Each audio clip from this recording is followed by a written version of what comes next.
in one direction. But the redhead knew that there's many a slip. Pattern 4. The new, complete Mike Shayne novel. The new, complete Mike Shayne novelet by Brett Halliday. The murder evidence made the police very happy, for it all pointed strongly in one direction. But the redhead knew that there's many a slip on Gallows Highway. When Michael Shayne entered his Flagler Street office at 9:15 a.m., there were two people waiting in chairs.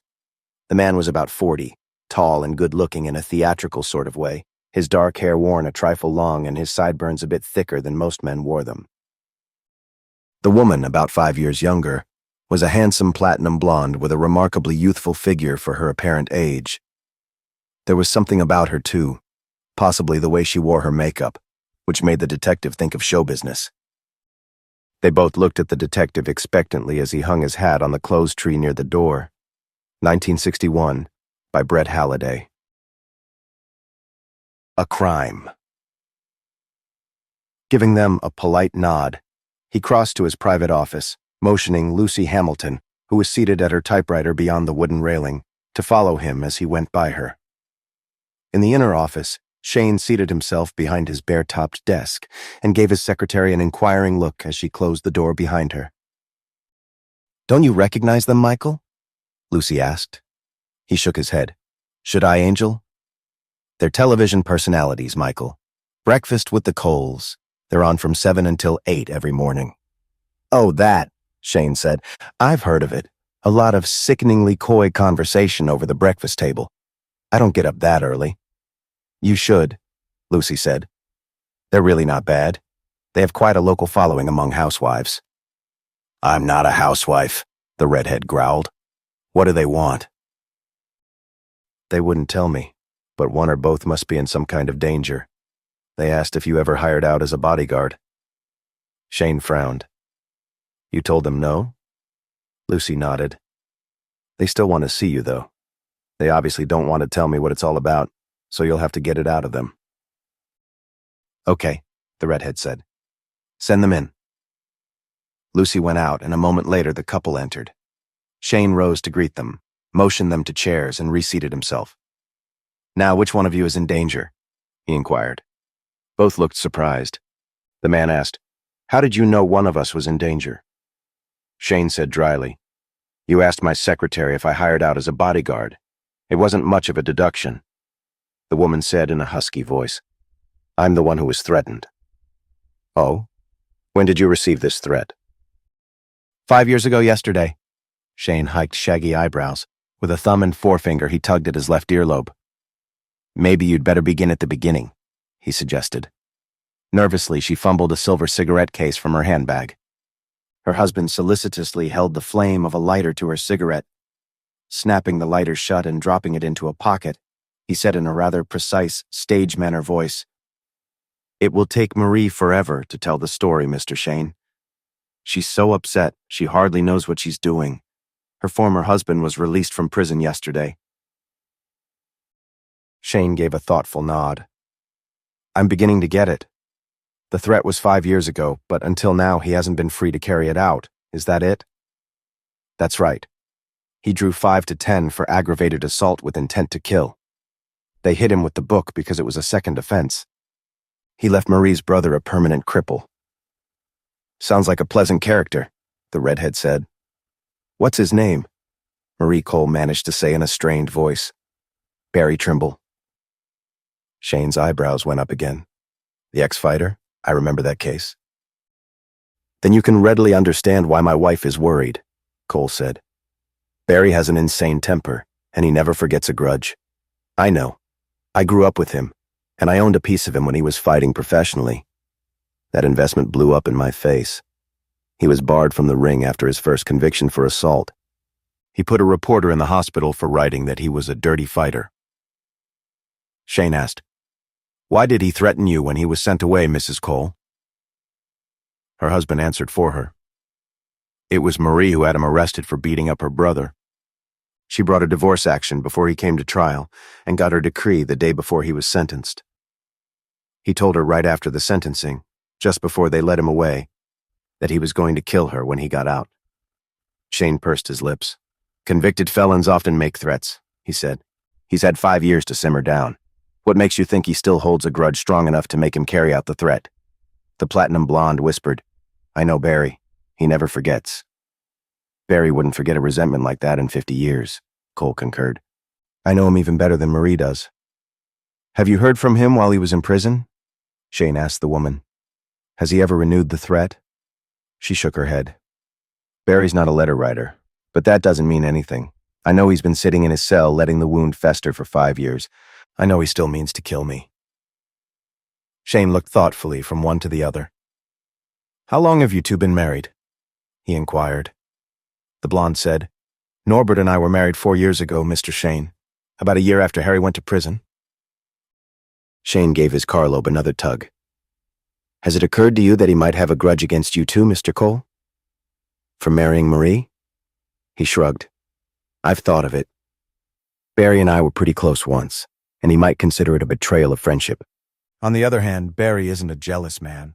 He's just vindictive. Marie rather doubts that he ever really loved her. He was more angry at her for having him arrested than for divorcing him." After a thoughtful pause, Shayne asked, "What do you expect me to do about this? As my secretary told you, I don't hire out as a bodyguard. Seems to me you ought to ask for police protection." The platinum blonde said quickly, "Oh, we couldn't go to the police, Mr. Shayne. It would all be in the papers again. And we can't stand any bad publicity at this point." "Why not?" "Don't you watch daytime television?" Cole asked. "I'm too busy during the day," Shayne said dryly. The man looked a trifle hurt. "Marie and I have a daily program called Breakfast with the Coles. It's a conversation thing where we sit around the breakfast table and discuss current events, local news, and what department store sales are going on in Miami. The stores sponsor us, you see." "I knew who you were," Shayne said, "but I don't see the connection with not wanting the police in on it." "We're supposed to be a normal, happily married couple," Cole explained. "Having it spread all over the papers that an ex-convict former husband is out to kill Marie would destroy our public image. The public isn't even aware that she was married once before. Since our contract renewal comes up in 2 weeks, we simply can't afford that kind of publicity." The redhead grunted. "I still don't see what I can do for you." "We hoped you'd agree to act as my bodyguard for a time," Marie Cole said. "But if you won't do that, perhaps you could at least see Barry and discourage any violent intentions he has." "What makes you think I could discourage him?" Shayne asked curiously. "Well, you have the reputation of being a rather, bad man to cross. Perhaps if Barry knew I was under your protection, he'd at least think twice before attempting anything," Shayne said dubiously. "If he actually plans to kill you for the motive you say, he must be insane. You can seldom deter insane people from revenge with threats, because they seldom worry about consequences. I'd be willing to see him in order to form an opinion about just how serious his intentions are. But I won't guarantee that I can discourage any homicidal plans he has. Where do I find him?" "Oh, we have no idea where he is," Marie Cole said. The redhead looked at her. "All we know is that he was released yesterday," Cole said. "We knew his release was pending, and we've been worried about it. I phoned the prison office and learned that he had been released as scheduled. However, when I wouldn't give my name, they refused to give me his address." "Why wouldn't you give your name?" Shayne asked. Cole looked a little embarrassed. "Probably I was being overcautious. But we're so concerned about the possibility of publicity, I didn't want even the prison officials to know there was any connection between Breakfast with the Coles and Barry Trimble." Shayne grunted. After reflecting for a moment, he said, "I can probably locate him if he's in the Miami area. I'm willing to look him up for a talk and then give you my opinion of what you should do. That's the best service I can offer you." "We appreciate you taking even that much action," the blonde said fervently. "Frankly, Mr. Shayne, I'm badly frightened." "Where can I reach you?" Shayne asked. Cole gave an address and phone number in South Miami. Lifting a small scratch pad from a desk drawer, Shayne jotted the information down, tore off the sheet, and thrust it into a pocket. He dropped the pad back into the drawer. "I'll try to have a report for you by this evening," he said, rising from his chair in indication that the interview was over. The couple rose too. The woman said, "If you phone when we're not there, you can leave a message with my brother Harlan, Mr. Shayne. He lives with us, and he's always home. He can't go out," Cole amplified. "He's confined to a wheelchair, paralyzed from the waist down. That's why Barry drew such a stiff sentence. He broke his back." Shayne accompanied them to the door, watched as they crossed the outer office and left. Then he said to Lucy, "Get me Will Gentry on the phone, will you, Angel?" A few moments later, the inner office phone buzzed, and Lucy informed Shayne that Police Chief Will Gentry was on the phone. Shayne said, "How are you, Will?" "Fine," the chief said cordially. "What's up, Mike?" "I need a little information. A 5 to 10 felon was released from the state penitentiary yesterday after serving 5. Probably it was an unconditional release, inasmuch as he served the full lesser term, but it may be just a parole. He went in from here, so you'd automatically be informed of his outside address, wouldn't you?" Gentry said, "If he returned to Miami, we'd automatically get it even if he isn't on parole. What's his name?" "Barry Trimble." "The ex-fighter?" Gentry asked in a surprised tone. "I remember that case. He made a cripple out of some guy. Just a minute, Mike." The chief was gone from the phone about 2 minutes. When he returned, he said, "It was an unconditional release, Mike. He's not on parole, but he returned to Miami, so they sent us his local address. Ready?" Shayne poised a pen over his scratch pad. "Shoot, it's what I need most right now." Gentry reeled off the address of a rooming house on South Portage, and the redhead wrote it down. "Thanks," Shayne said. "See you, Will." "Wait a minute, Mike. What do you want with Trimble?" "Just a welfare report, Will. An old friend wants to know what his prospects for the future are." "Oh, well, you can let us know if you think he's a problem case. We're interested in knowing how ex-cons get along, too." "Sure, Will," the redhead said, and hung up. He left the office, telling Lucy not to expect him back until after lunch. 2. Mike Shayne's first stop was at the office of the Miami Daily News, where he got his reporter friend, Timothy Rourke, to dig out of the newspaper morgue both the story of Barry Trimble's assault on a reporter and the later assault for which he had drawn his prison term. In both cases, it seemed the man had been so drunk he didn't know what he was doing.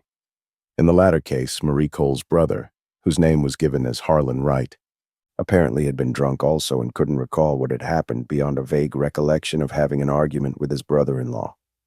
He had fallen down a flight of stairs, fracturing his spine. The only witness was Trimble's wife, who testified that Trimble had knocked her brother down the stairs in a drunken rage. From the newspaper office, Shayne headed for the rooming house on South Portage. He arrived about 11:30 a.m. The place was a 2-story frame building badly in need of paint. A dim hall contained a double bank of mail slots with cards beneath them. A brand new card beneath slot number 212 had Barry Trimble inked on it. Shayne climbed carpeted stairs to the second floor, located 212 halfway down the hall. His rap brought a burly, cheerful-faced man in his late 30s to the door.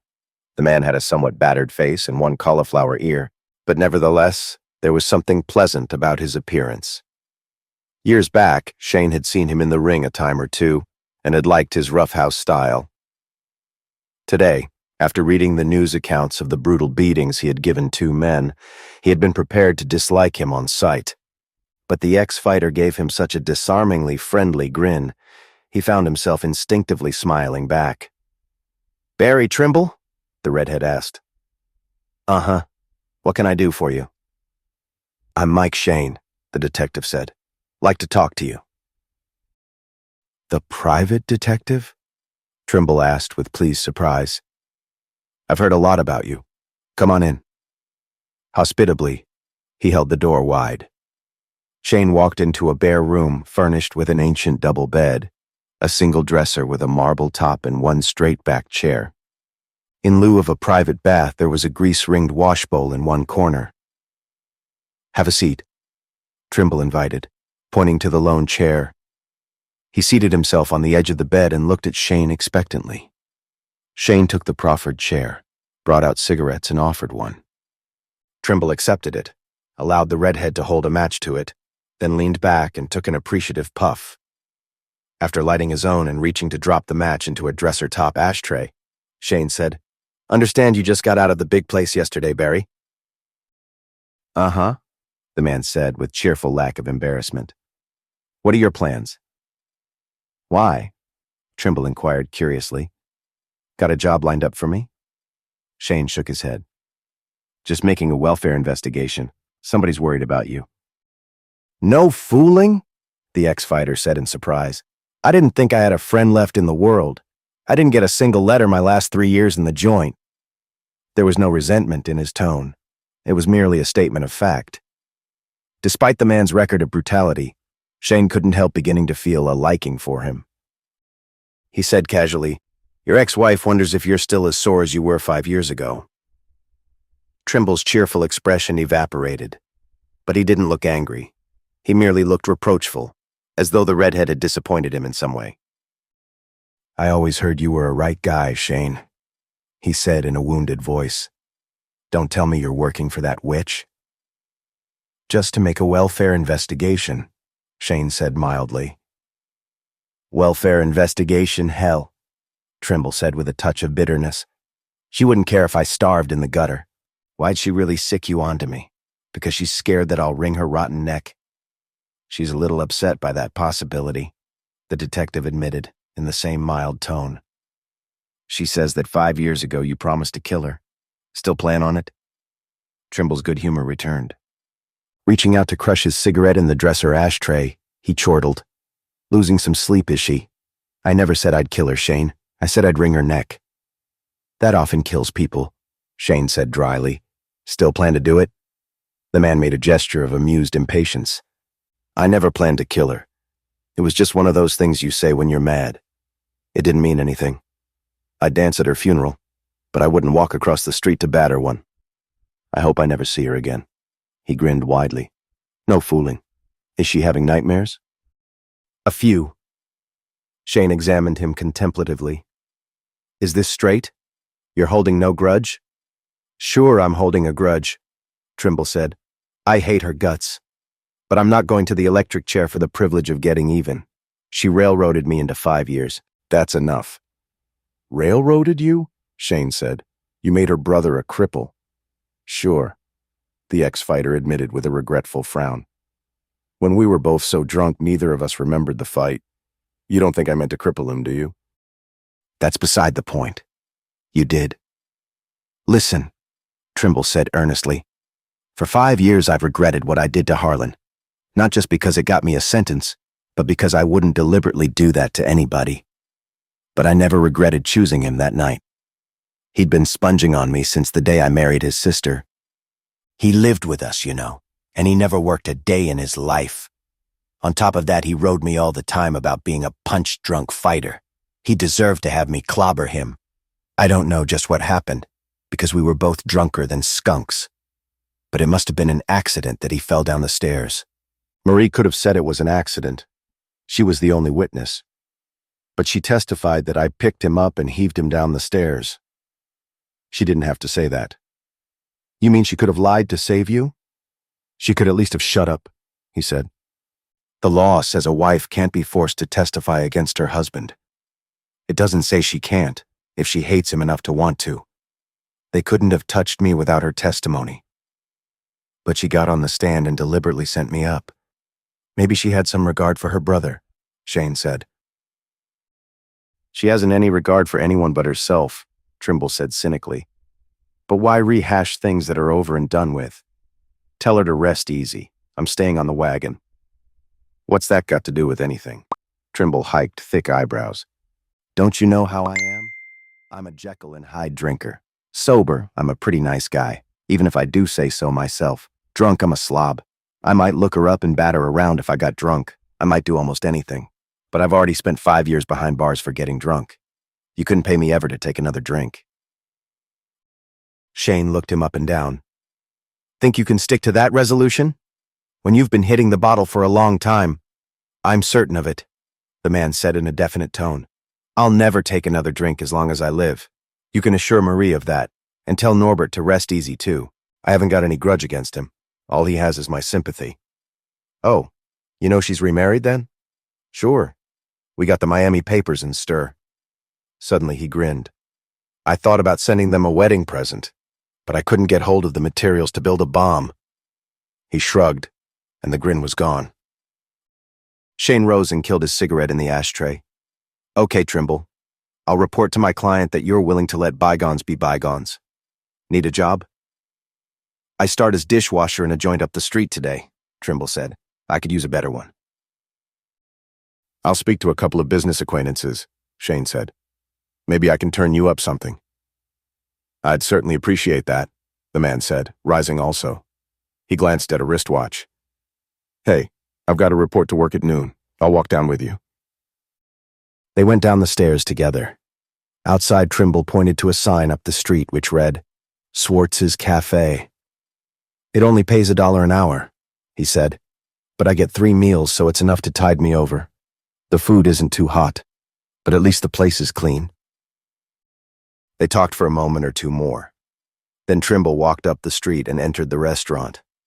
Shayne climbed into his car and drove away. 3. Shayne stopped for lunch before driving to South Miami, so it was nearly 2 p.m. when he arrived at the home of Norbert and Marie Cole. It was a neat 2-story stucco building with a spacious lawn studded with palm trees. When he rang the bell, a masculine voice from the front room called, "Come on in."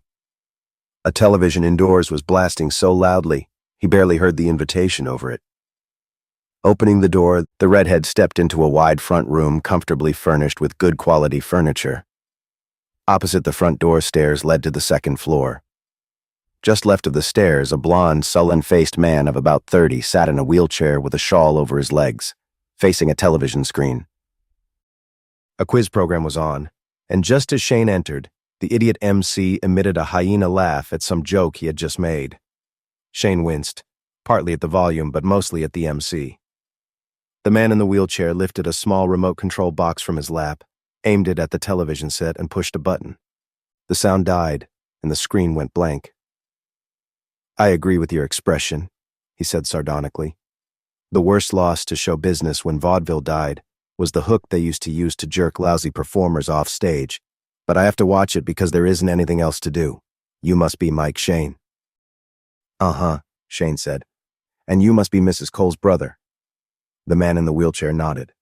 Harlan Wright. If you're looking for my sister and brother-in-law, they should be back any minute. They ran over to pick up Lydia Mason. She's the writer responsible for the corn they inflict on the long-suffering public every morning. They meet here every afternoon to plan the next day's horror session. Today, Lydia phoned that her car broke down, so they had to go after her. Have a seat. Crossing the room, Shayne dropped his lanky frame into a chair and produced cigarettes. He gave Harlan Wright an inquiring look. No thanks, the man said. I don't smoke. There's an ash stand right behind you. Did you locate Trimble? Shayne nodded.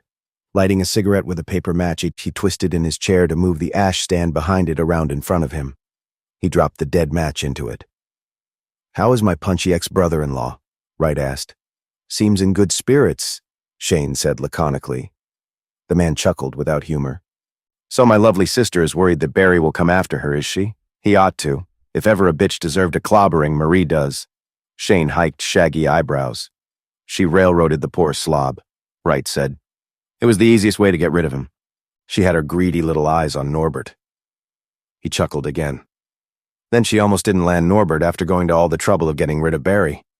It took her a full year to sink her hooks into him, Shayne said with a frown. You mean Trimble's conviction was a frame?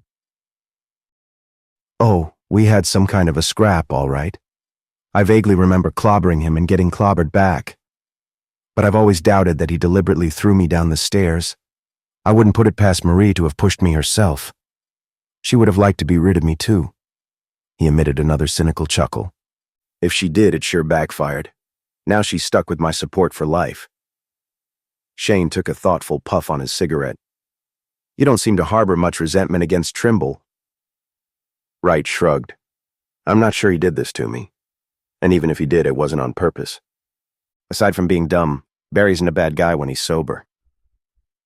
The front door opened and Marie Cole entered. Behind her came a slim brunette of about 30, and behind the brunette was Norbert Cole. The brunette had a nice figure but a rather plain face at first glance. At second glance, you noted her ripe lips and sultry expression, and realized that even if she lacked photogenic beauty, there was a definite feminine allure about her. Killing his cigarette, Shayne rose to his feet. "Oh, hello, Mr. Shayne," Marie Cole said. "You've met my brother, I see." She introduced the brunette as Lydia Mason, adding the information that the woman was the staff writer for Breakfast with the Coles. Shayne gave Lydia a polite nod and the woman murmured, "How do you do?" She crossed to seat herself in the chair nearest the detective. Marie Cole seated herself on the sofa. After closing the door behind him, Norbert Cole seated himself next to his wife and waved Shayne back to his chair.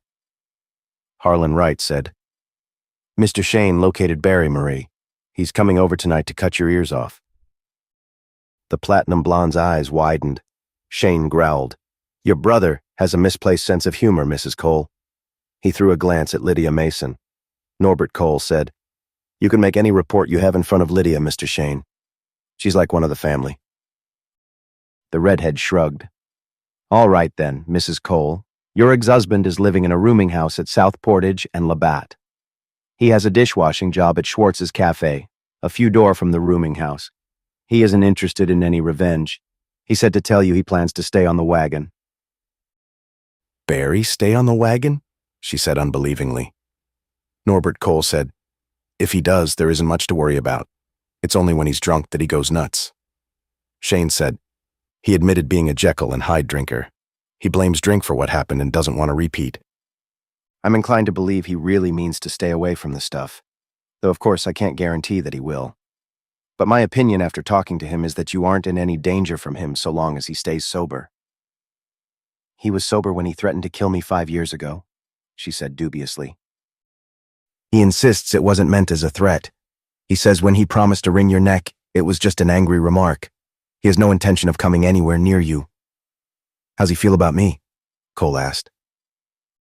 Under ordinary circumstances, Shayne wouldn't have repeated Trimble's exact words in order to shield his ex-wife's feelings.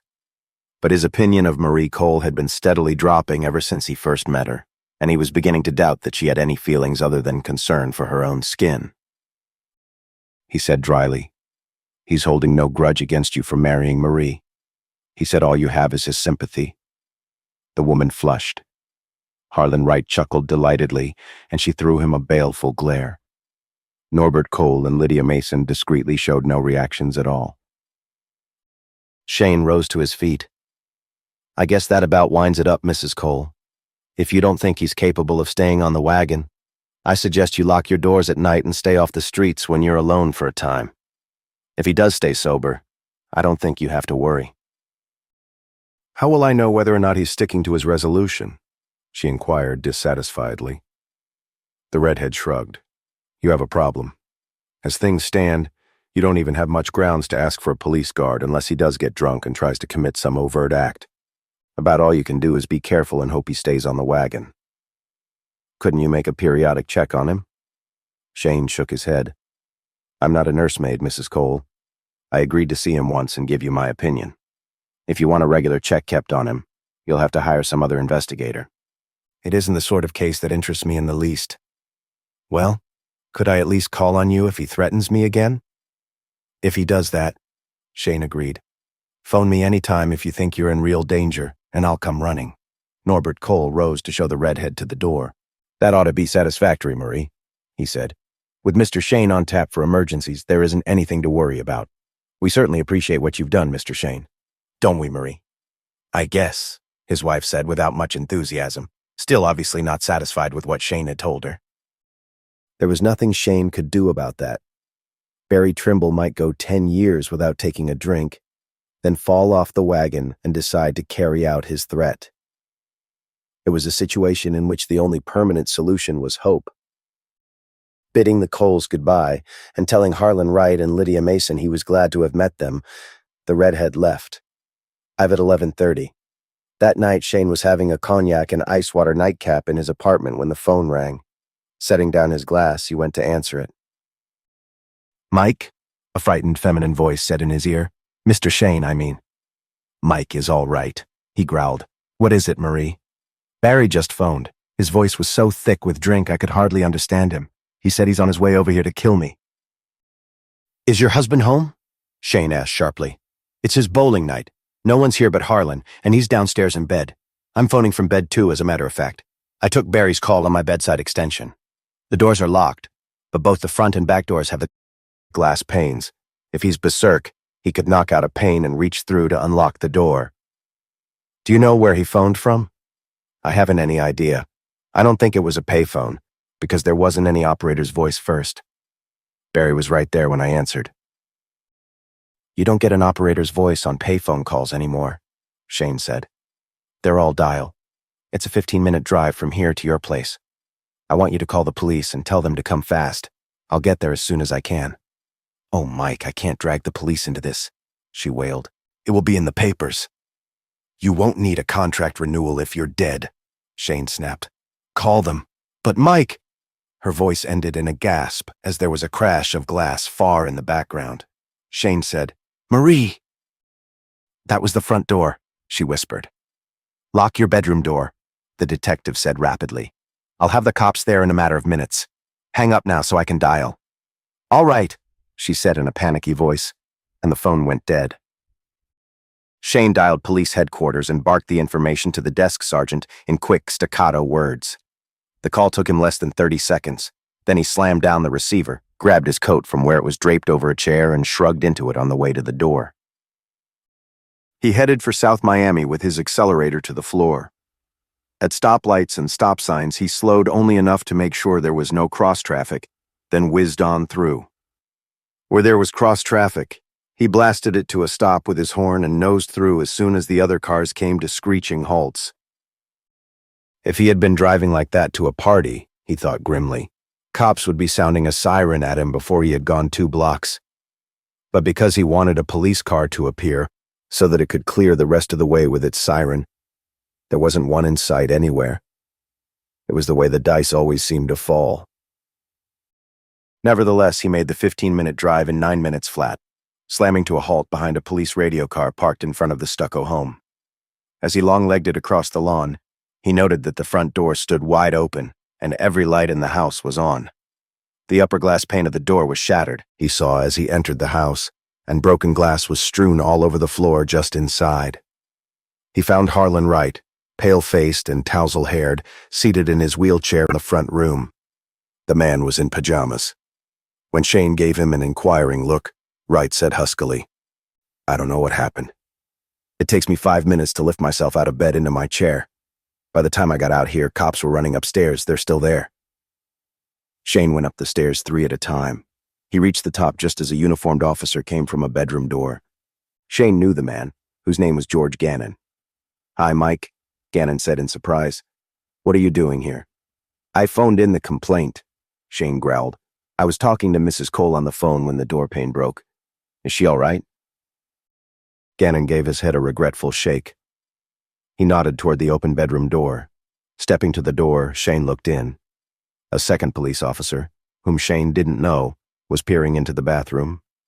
Marie Cole, wearing a black lace nightgown, lay face up on the bed. Her face was purple, and her swollen tongue protruded grotesquely from her open mouth. Her eyes were horribly distended. Strangled, George Gannon said, unnecessarily from behind him. His face trenched with anger, Shayne examined the door lock. When he turned the key, which was on the inner side, it worked perfectly. There was no sign that the lock had been forced. Was this door unlocked when you arrived? He inquired. Gannon said, It was standing wide open. He must have made it up the stairs before she could get to it from the bed, Shayne said bitterly. I told her to lock herself in. The other policeman said, Nobody in the bathroom. Let's check the other rooms. He looked at the redhead curiously. Mike Shayne, Gannon told him. You've heard of him? Oh, sure, the policeman said. How are you, Mr. Shayne? Sore, Shayne growled. As both officers went off to search the rest of the house, the redhead bent over the dead woman. The nail of the ring finger on each hand was broken, he noted, indicating that she had struggled to tear the throttling grip from her throat. Close examination of the nails failed to show any skin particles or blood beneath them, however, as would have been the case had she managed to scratch her assailant's flesh. Shayne could not be sure, but it seemed highly probable that the killer had worn long sleeves and possibly gloves. He moved out into the hall just as Officer Bannon came from another room. "Nobody up here," Gannon said. "Let's see what Joe found downstairs." As they reached the bottom of the stairs, the other officer came from the back of the house. "Nobody but him," he said, jerking a thumb at the man in the wheelchair. "I phoned in a report, so homicide will be along soon." He looked at the redhead. "What do you know about this, Mr. Shayne?" "She was a client of mine," Shayne growled. "You can phone in another report. Get out an APB on Barry Trimble. They can get his description from his card downtown. He was released from prison yesterday." The officer named Joe hiked his eyebrows. "You think he did it?" "He phoned my client that he was coming over here to kill her. You can add to the description that he's drunk. If you get it on the air fast, you may still net him in the vicinity." The policeman headed for an extension phone on a small table next to the stairs. It was midnight before the homicide team showed up. It consisted of a plump, middle-aged lieutenant named Sam Mosby and a gaunt detective named Alan Buck. They brought a medic and a lab man with them. The lieutenant did all the questioning while his gaunt partner took notes. After the medic and lab man went upstairs, Mosby got the stories of the two officers first on the scene, of Harlan Wright and Mike Shayne. When he had all the essential information, Mosby said, "We've got 50 cops searching the area. If he's still around, we'll get him." "Send anyone to his home address?" Shayne inquired. Mosby looked at him. "Naturally. His room door's locked and the manager doesn't have a duplicate key. The place is staked out. If the dragnet doesn't snare him and he doesn't show at home, I'll run over there after a while and break the door down. Maybe he's hiding in the closet." George Gannon came in the front door, leading Norbert Cole by the arm. "This guy says he lives here, Lieutenant," he announced. "Says he's the woman's husband." "What's happened?" Cole inquired, looking from Mosby to Shayne. There was a sharp anxiety in his stare. Ignoring the question, Mosby said, "Where you been tonight, mister?" "It's my bowling night. What's happened? Is my wife all right?" Harlan Wright said in a harsh voice. "She's dead, Norbert. Barry broke in and strangled her." Then he lowered his face into his hands and suddenly began to sob. Everyone stared at the weeping man in the wheelchair. The police officers looked vaguely embarrassed at seeing a man in tears. Norbert Cole seemed too stunned by his brother-in-law's announcement to be affected by his sobbing. Shayne's primary reaction was puzzlement at Wright's display of grief over the death of a sister he had obviously disliked. Wright cleared up his puzzlement by dolefully inquiring through his tears, "Now who's going to take care of me? I'll have to go to some home." It wasn't grief, the redhead realized, making no attempt to conceal his disgust. It was merely sudden understanding by the cripple that he had lost his only source of support. He seemed to possess the same self-interested philosophy that his sister had. The medic came down the stairs and said, "Death by strangulation, and all right. Within the last hour, I'd guess." Lieutenant Mosby said, "We've got the time of death pretty well pinpointed, Doc. She talked to Shayne here on the phone at 11:30. When the boys arrived 7 minutes later, she was already dead." "Then why'd you call me out of a poker game?" the medic rasped. "Just to tell you she was dead? Any moron could have looked at her and have told that." He stormed out of the house. "I'd hate to have his disposition," Mosby said. "Al, see if the dragnet has snared anything." Silently, his gaunt partner crossed to the phone by the stairs and dialed. After a brief conversation, he hung up and shook his head. "Then I think I'll hit the guy's apartment," Mosby said. "Gannon, you and Joe can come along. You both have door-breaking shoulders, Al. You stay here for the lab report and until the morgue wagon shows up." Shayne said, "Mind if I trail along, Lieutenant?" Mosby shrugged. "Suit yourself, Shayne. If he's locked in that room and he's drunk, it may take 4 of us to subdue him. I've seen Trimble in the ring, and he's strong as a bull." He strode out the door, trailed by the 2 uniformed policemen. Shayne followed them out, climbed into his car, which was parked behind the police car. The 2 policemen got in the front seat of the radio car. Lieutenant Mosby got him back. Shayne kept behind them all the way to South Portage and Labatt. It was a 15-minute drive, even with the police car's siren open. As Lieutenant Mosby's investigation had taken nearly an hour at the scene of the crime, it was past 1 a.m. when they got there. The stakeout car in front of the rooming house was an unmarked undercover car with a single plainclothes man in it. Lieutenant Mosby stopped to have a brief word with him before going inside. They found the outside man's partner posted in the hallway outside of room 212. He straightened up from a slouching position when he saw the lieutenant. "I don't think there's anybody in there, Lieutenant," he said. "I've listened at the door a half-dozen times, and I can't hear a sound." "Go get the manager," Mosby ordered. The man went down the stairs. The lieutenant, Shayne, and the two uniformed officers waited as a good 5 minutes passed. While waiting, Mosby went over to lay his ear against the door, then shrugged and leaned against the wall. Eventually, the stakeout man reappeared with a thin, elderly man wearing a robe over pajamas. "You the manager of this place?" Lieutenant Mosby asked. "Yes, and this is the second time I've been routed out of bed," the man complained. "What is it this time?" "What's your name?" "Henry Fellinger." "How come you don't have a passkey to all the rooms, Mr. Fellinger?" Fellinger said in an aggrieved tone. "Like I told this other officer here, I had one, but I lost it last week. You'll just have to wait until Mr. Trimble comes home if you want to get in there." "I don't think so," Mosby informed him. He turned to his two uniformed companions. "Break it in." "Hey," the manager protested. "You can't do that." "Watch us," Mosby said. "Go ahead, boys."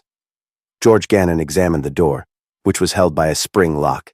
Then he backed across the hall, charged forward, and threw a beefy shoulder against it. The door shuddered, but the lock held. Rubbing his shoulder, Gannon stepped aside as his partner Joe hurled himself against the door. There was the rending sound of screws being torn from wood, and the door crashed inward against the inside wall. Lieutenant Mosby entered the room, followed by Shayne.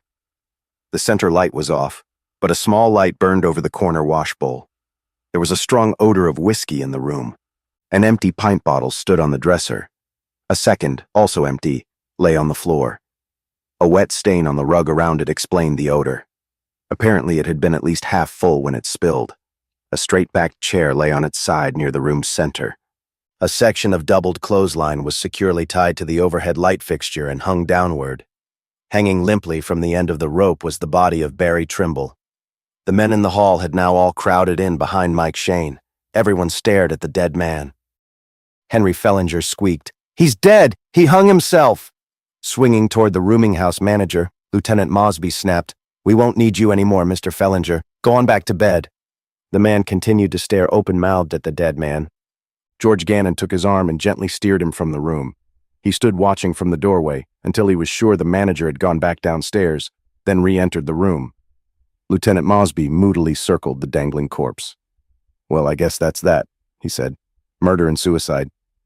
He glanced at his watch and his expression turned from a moody look to one of satisfaction. Both neatly tied up in less than 2 hours. Shayne went close to examine the body. Trimble's face was as congested as Marie Cole's had been. His tongue was equally swollen and his eyes were distended.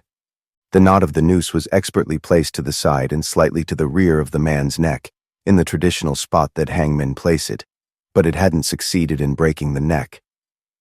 Trimble had strangled to death by all appearances. Mosby said. He stood on the chair, tied the rope around his neck, and then kicked the chair from under him. Shayne went over to examine the broken door lock. It was a simple spring lock, with no extra bolt which could be thrown from the inside. The lieutenant asked, "What are you looking at, Shayne?" "It's too pat," the redhead growled. "It looks rigged." "Rigged?" Mosby repeated with a frown. He was locked in. "It's a spring lock, Lieutenant. All you have to do is pull the door closed from outside." Mosby's frown deepened. "The guy phoned Mrs. Cole that he was coming over to kill her. You said so yourself. He carried out his threat, then came back here and hanged himself. Why do you want to complicate a simple picture? It all fits." Shayne irritably tugged at his left earlobe. "Somebody phoned her and said he was Trimble.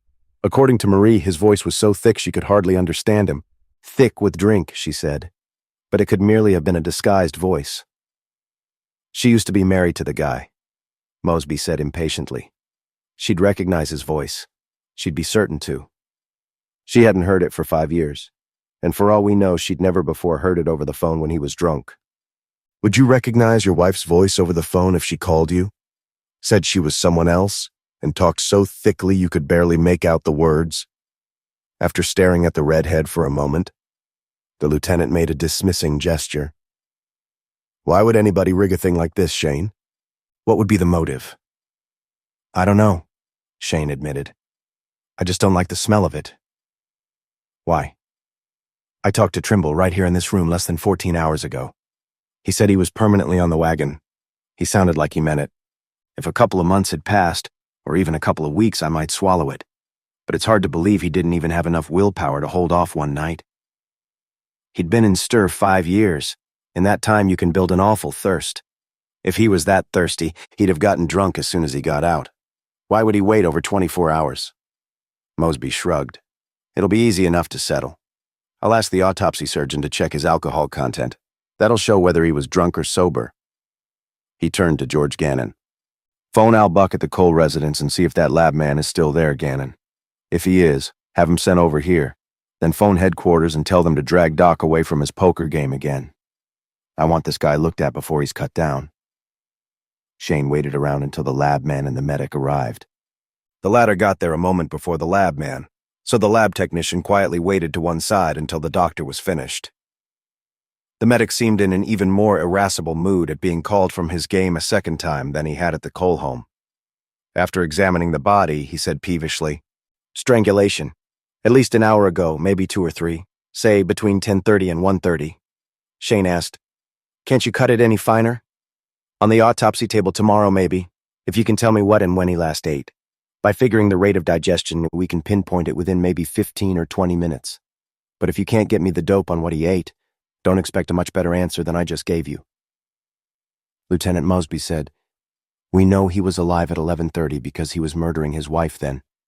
Even if he drove like a bat out of hell, he couldn't have gotten back here before about 10 of 12. Or a quarter to at the earliest. The stakeout arrived about a quarter after and didn't hear any sound in the room. So he must have done it about midnight. The medic's face slowly turned red. You mean you called me out for a second time in one night when you already knew the answer? He blared. Mosby said pacifically, Shayne here thinks it might have been rigged. I want to know if he was really drunk. The doctor continued to glare at the lieutenant. I can't tell that on the scene, genius. You expect me to dissect him right here? Get him down to the morgue and I'll tell you everything you want to know in the morning. He stalked out of the room. Mosby looked at Shayne. Touchy, isn't he? Maybe he was winning, Shayne said. You need me anymore, Lieutenant?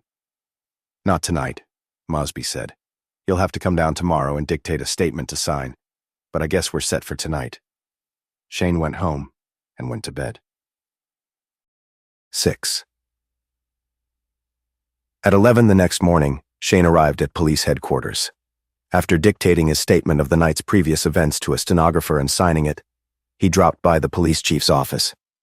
Chief Will Gentry looked up from some papers he was reading and gave the detective a cordial nod. Morning, Mike. I was just looking over Sam Mosby's report about last night. He notes that you disagreed with his conclusions. Shayne dropped his lanky frame into a chair. I just can't see Trimble falling off the wagon so soon after he told me he was permanently through with this stuff, Will. Gentry shuffled the papers in front of him until a different one was on top. Here's the post-mortem report. He had enough alcohol in his bloodstream to knock the average man out. It's a wonder he was able to stand on that chair. Shayne frowned. Were they able to fix the time of death any closer?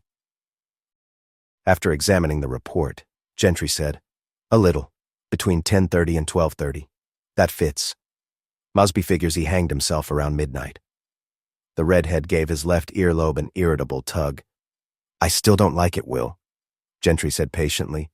Just for the sake of argument, let's assume it was rigged, Mike. Look at the impossible timetable the killer would have had to keep. At 11:30, he breaks into the Cole home. He takes at least 5 minutes to strangle the woman. Gets out again about 11:35. Mosby says it's a 15-minute drive from the Cole place to Trimble's house, even with the siren wide open. Give him the benefit of the doubt and get him there at 10 of 12. 25 minutes later, the stakeouts have the place covered, so he had to finish his business and be gone by then. You think he could get Trimble dead drunk and hang him in that time? Maybe he knew Trimble was already drunk, so all he had to do was walk in and hang him. Will Gentry grinned. Now you're contradicting yourself. Your objection is based on the premise that Trimble wouldn't have fallen off the wagon on his own hook, isn't it?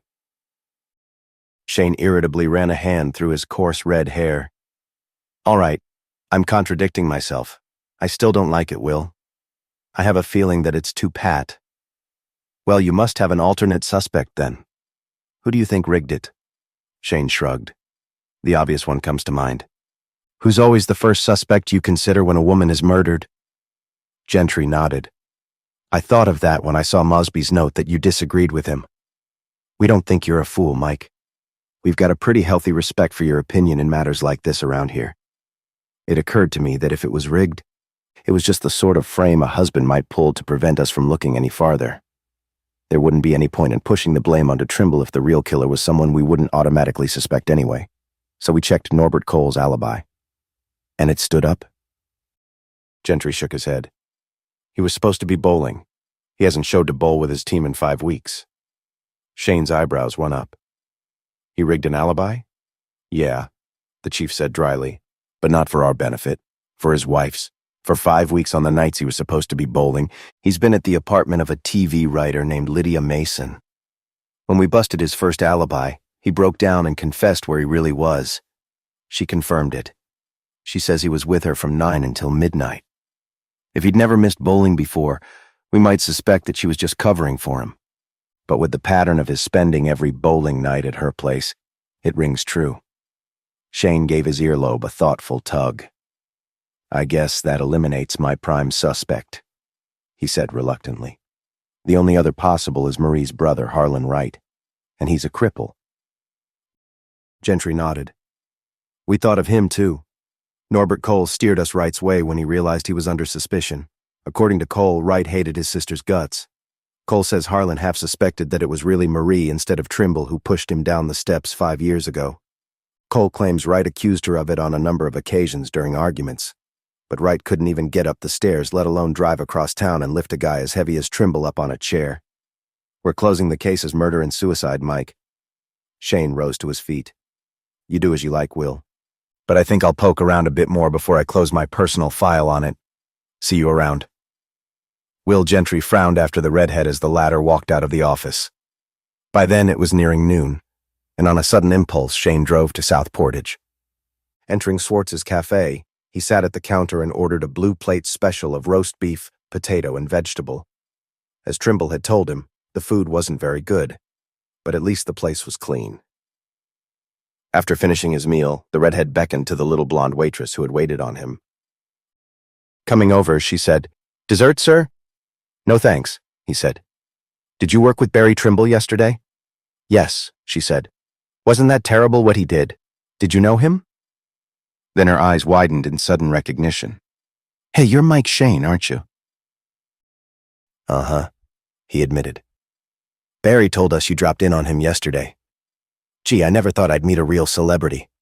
My name's Helen Gorka." "How are you, Helen?" he said solemnly. "I suppose Barry ate his evening meal here last night, didn't he?" "Sure. We sat down together. We were both on duty until 8, so we took our dinner break at 7. "Exactly at 7? She nodded. 7 until 7:20. All we get is 20 minutes. "What did he have to eat?"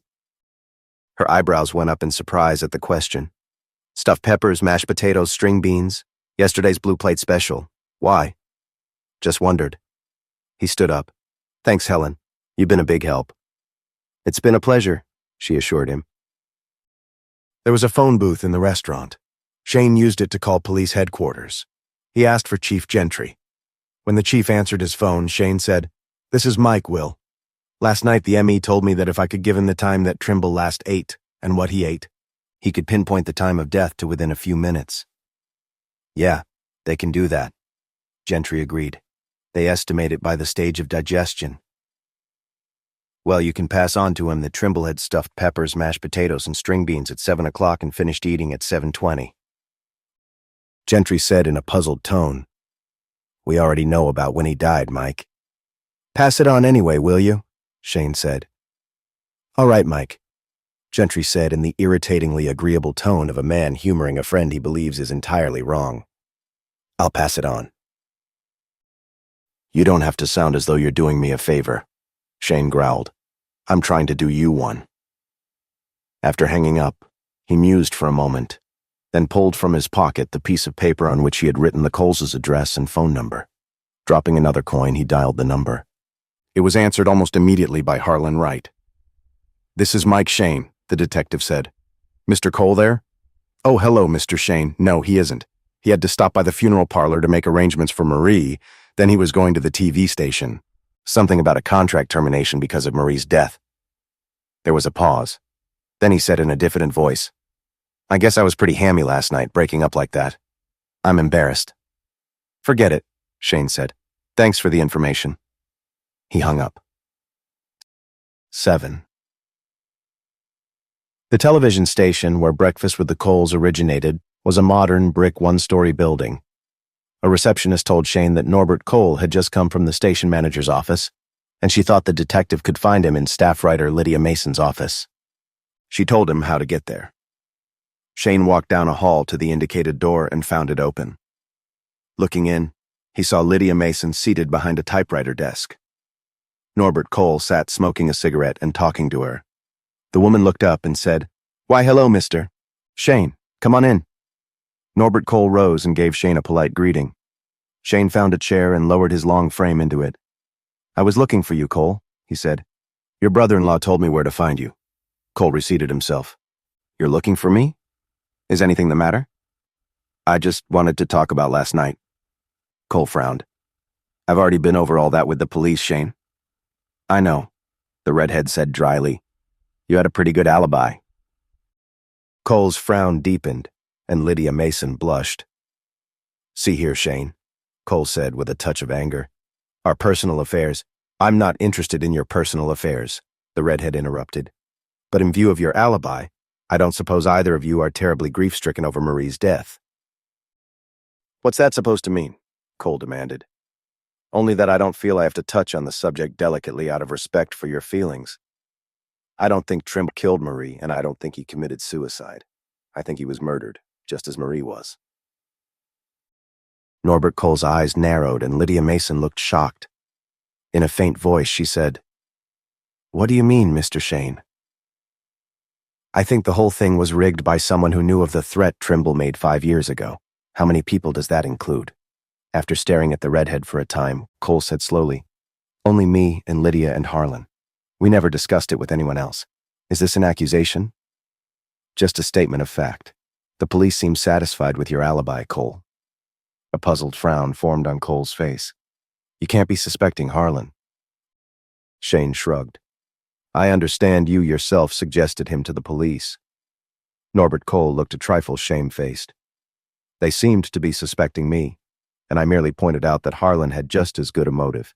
It was a defensive move that I regretted as soon as I made it. Of course, Harlan can't move out of that wheelchair." "You sure?" Shayne inquired. "How long has it been since he was examined by a doctor?" Cole looked startled. "Why, a couple of years. Marie had a specialist re-examine him 2 years ago, I remember. But if you're implying that he might be able to walk, why would he spend his life pretending to be crippled?" "Some people will do anything to keep from going to work," Shayne said. "And from all reports, Harlan isn't the most ambitious guy in the world." "What was the name of that specialist?"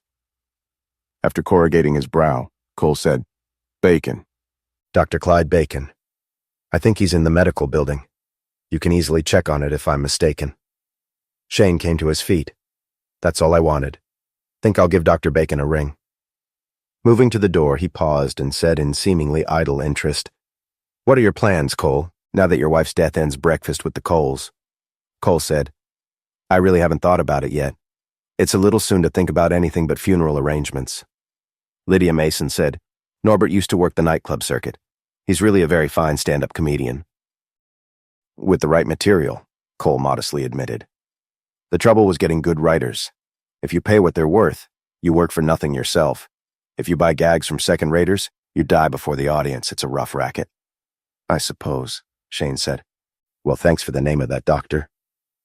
With a nod of goodbye, he continued on out of the office and retraced his way down the hall toward the receptionist. Spotting a door lettered "Station Manager," he hesitated, then, on sudden impulse, opened it and went in.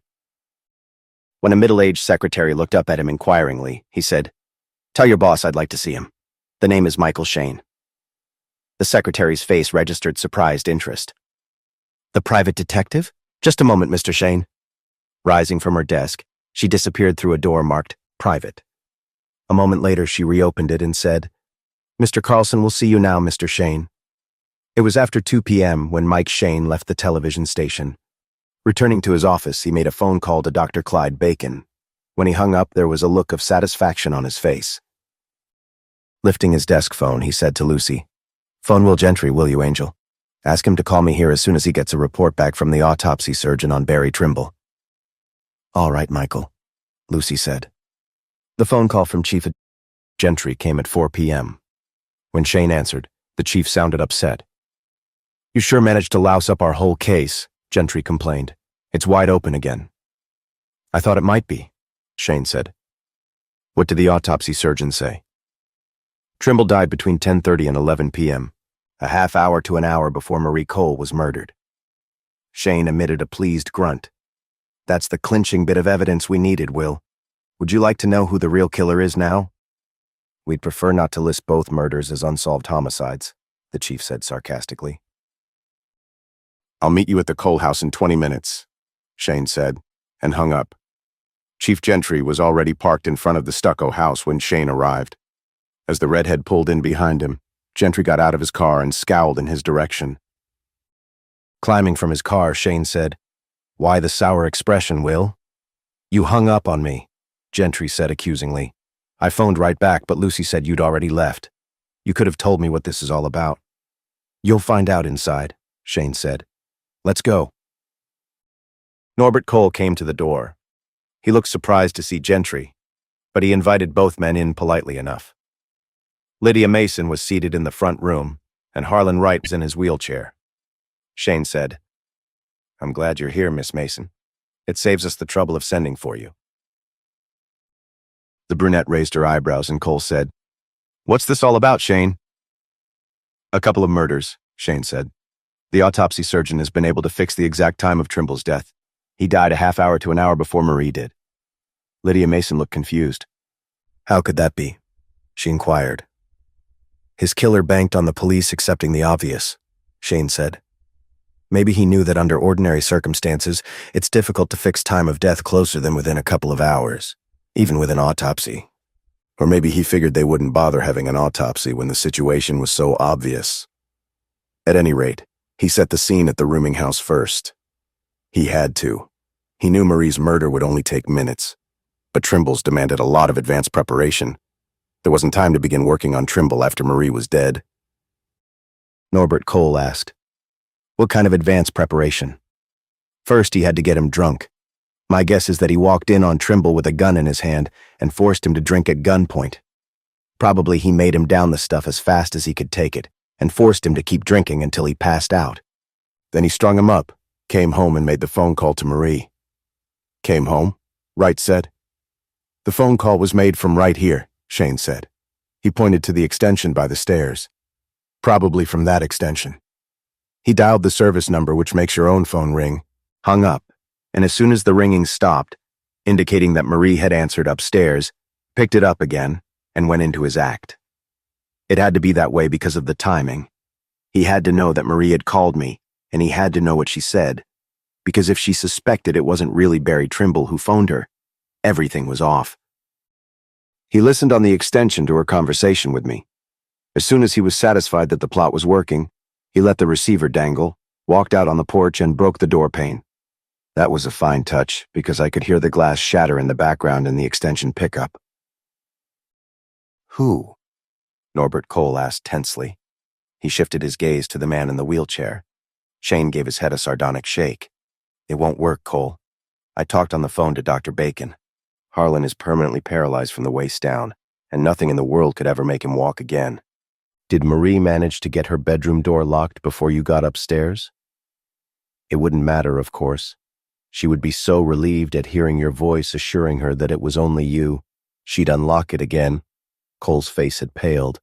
"You're crazy, Shayne. You can't pin this on me." "Yes, I can," the redhead assured him. "You managed it beautifully, but it didn't quite work. Not wanting publicity because of your pending contract renewal was a particularly fine touch. You handled all the business arrangements for the team, so Marie didn't know your option wasn't being picked up. I talked to the station manager this afternoon. Breakfast with the Coles was leaving the air permanently in 2 weeks. You knew that Marie could make your life a hell, Cole. You knew what kind of woman she was. She'd never divorce you, and every cent you earned would go to her. With Marie out of the way, you could go back to the nightclub circuit. You'd have Lydia to write your material for you, and you'd be free to live a life free of recrimination and petty tyranny. Even the brother would be off your neck. Lydia Mason said in a faint voice, "Is this true, Norbert?" "Sure it's true," Shayne shot at her. "Still want to furnish him with an alibi, Lydia?" The woman was staring at Cole. "You said it was just to avoid bother," she whispered. "You said her first husband killed her, but it would be awkward to explain your movements. You swore to me you didn't have anything to do with it." "Shut up, you little fool," Cole yelled at her. Will Gentry said, "I've heard enough. You're under arrest for murder, Cole." He took a ponderous step toward the man. "Wait," Cole said, raising one palm. "I can prove I'm innocent. Look at this. If you'll just wait." Quickly, Cole moved toward a desk against the wall and started to open a drawer. Shayne moved right behind him. The man's hand dipped into the drawer and came out again. He was pivoting with a gun in his hand when the redhead's large fist crashed into his jaw. Shayne expertly plucked the gun from the air as it fell toward the floor, stepped aside and let Cole topple forward on his face. He tossed the pistol to Gentry. "Probably the gun he held on Trimble to make him drink," he said. Lydia Mason started to cry. "We thought it would be nice to have cross-ventilation. I'm tough." By Davis Dresser. The tough private eye, and Mike Shayne has often been called the toughest of them all, has come in for some good-natured